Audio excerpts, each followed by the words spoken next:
Hello everyone, it's Miss Roffle. Welcome to my new video.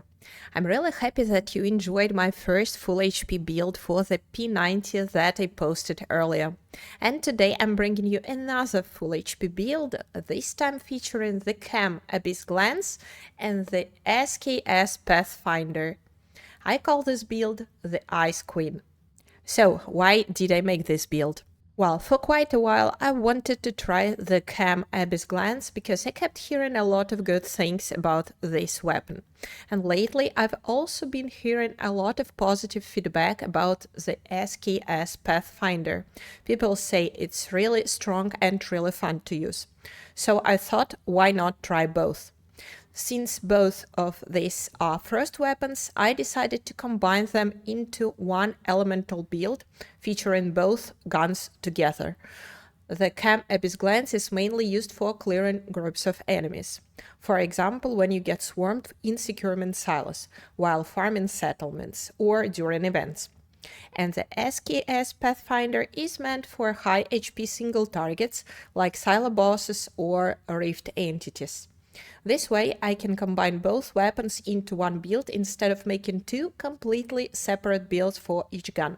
And honestly, I'm also not really a fan of using sniper rifles as my main weapon, so I didn't want to make an entire standalone build just for the SKS Pathfinder. For this build, you also don't need two completely different gear sets.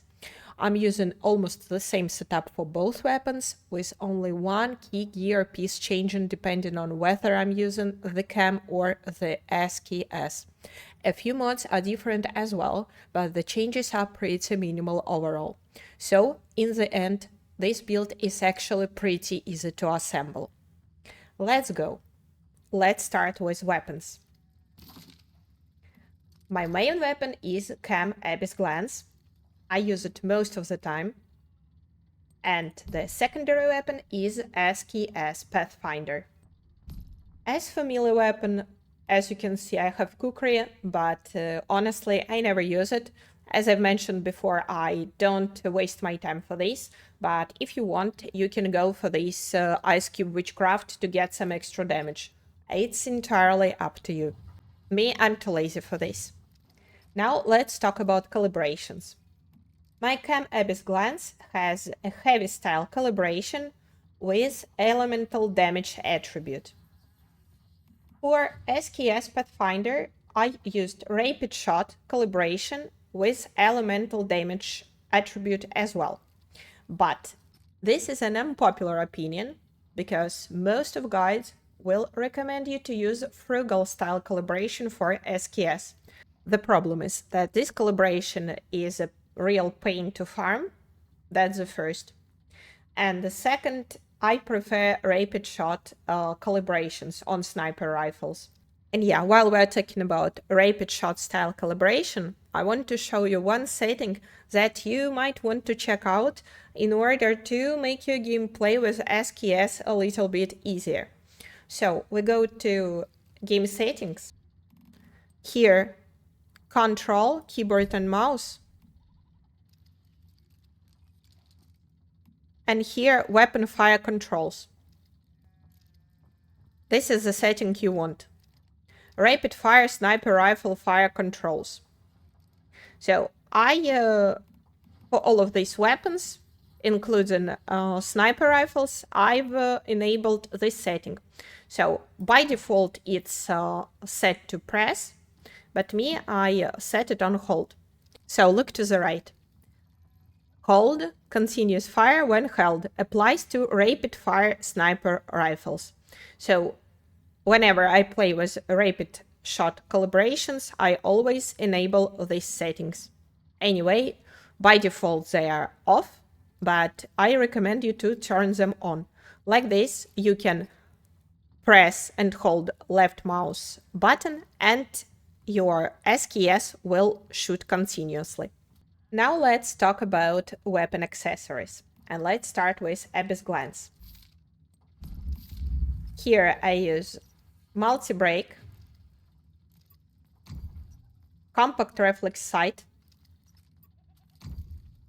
tactical laser sight,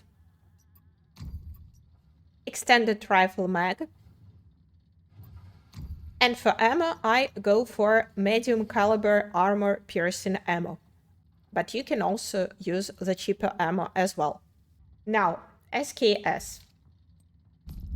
For my SKS, I use integrated flash hider,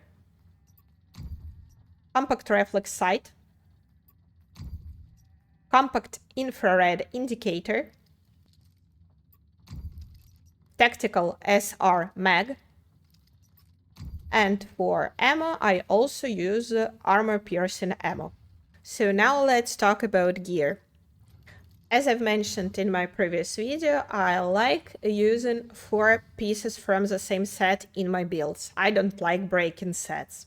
So here for this frost build, I will be using 4 parts from the shelter set. It will be a hat, gloves, shoes, and pants.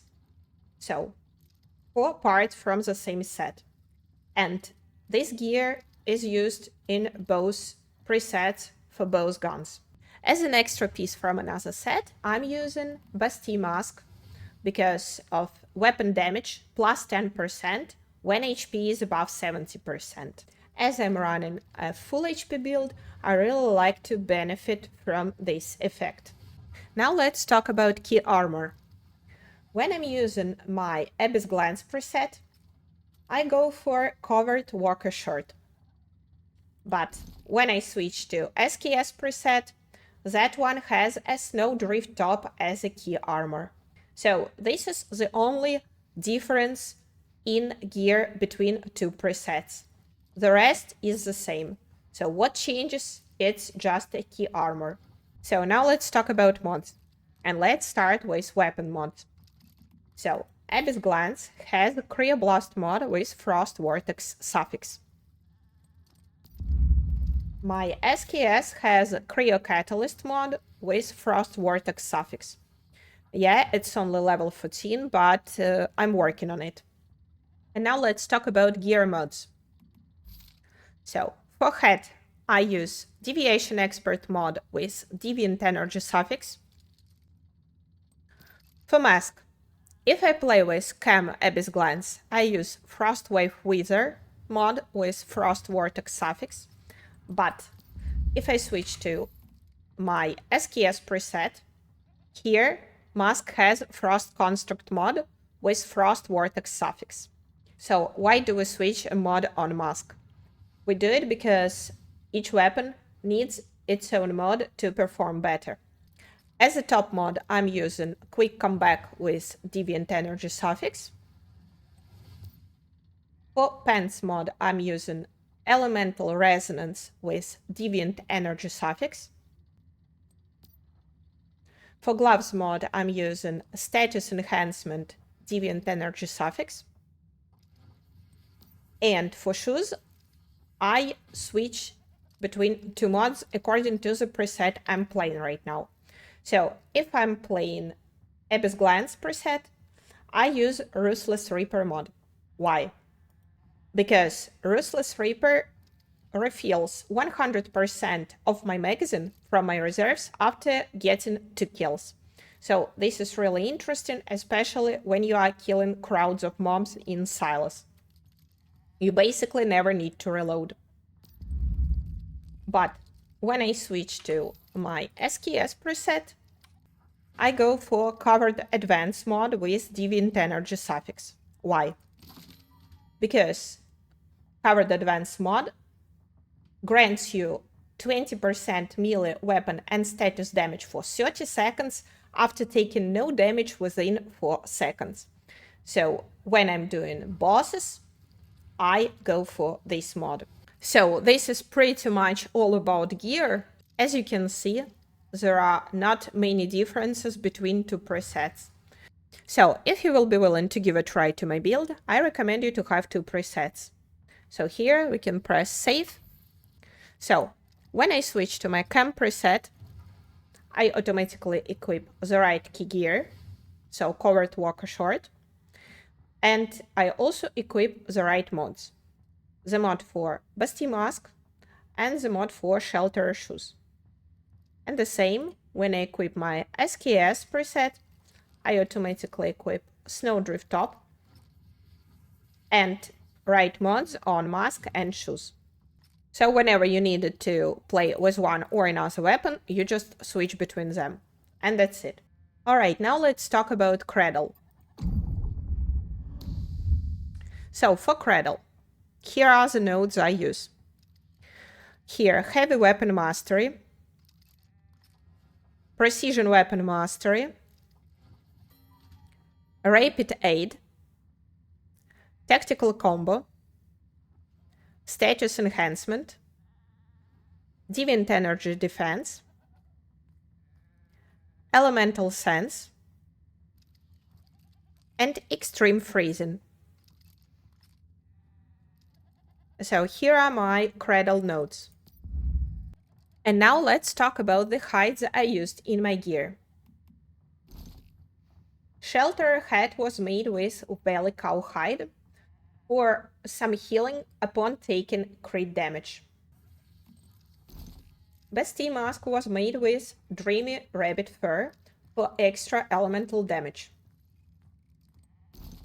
Here, both Snowdrift Top and Covert Walker Short were made with Wasteland Wolf skin for max stamina bonus and sprint speed bonus. Shelter pants were made also with Wasteland Wolf skin for max stamina and sprint speed bonus. Shelter gloves were made with golden wool, just for some extra gold ore yield and a little chance of obtaining a gold ingot. But to be honest, I don't think I've ever obtained this gold ingot.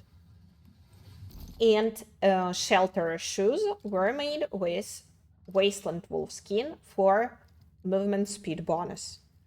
So those are the hides I used in my gear. And now combat deviation. I use Chaos Snow Sprite as my combat deviation, but it's also an unpopular opinion, let's say. Most guides will recommend you to play with Polar Jelly as your combat deviation. Well, I have a nice Polar Jelly. It has Power Wine 2, Psychic Kid, and Moonlight Assault traits. I made it yesterday. I played some time with it, and I realized that I hate playing with this deviation. If you want to push your build even further, you can use a Starfall Inversion version of the Polar Jelly as well. That's what a lot of guides will recommend to you too. This is considered as a top deviation for Frost builds. So why is everybody recommending exactly this version? Because of Starfall Inversion trait, which can give you extra Frost elemental damage bonus if you are airborne, meaning that you will have to jump and shoot at the same time to get this bonus. So yeah, me personally, I never understood these kangaroo builds, playing with airborne mechanics. So yeah, it looks stupid, and personally, I don't want to spam space key, in order to scratch some extra damage. But well, that's a matter of taste, I guess. So instead of playing with Polar Jelly, I prefer to go for a Chaos Snow Sprite. It doesn't have to be a Chaos Snow Sprite, but well, I have this one, so why not? Why not to play it? So it has 5/5 stats, Upper Hand, Psychic Kid, and Moonlight Assault traits. Also, yesterday I decided to give a try to the most popular deviation at the moment, to the Voodoo Doll.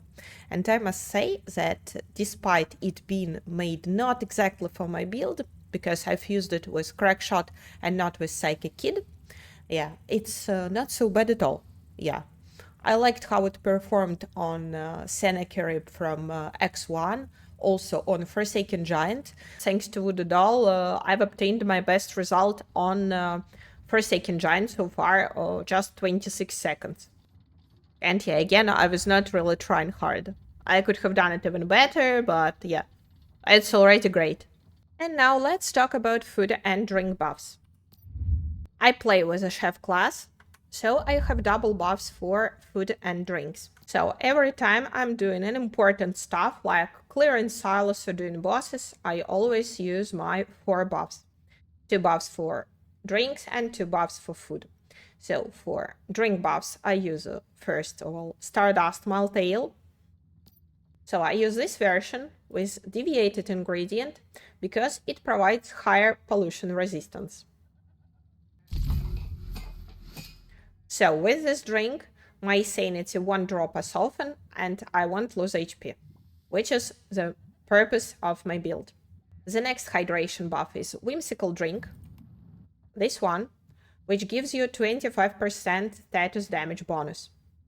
Pay attention, there is another Whimsical Drink, which gives you 10% weapon damage bonus. This is not the one you want for this build. So yeah, go for this one with status damage bonus.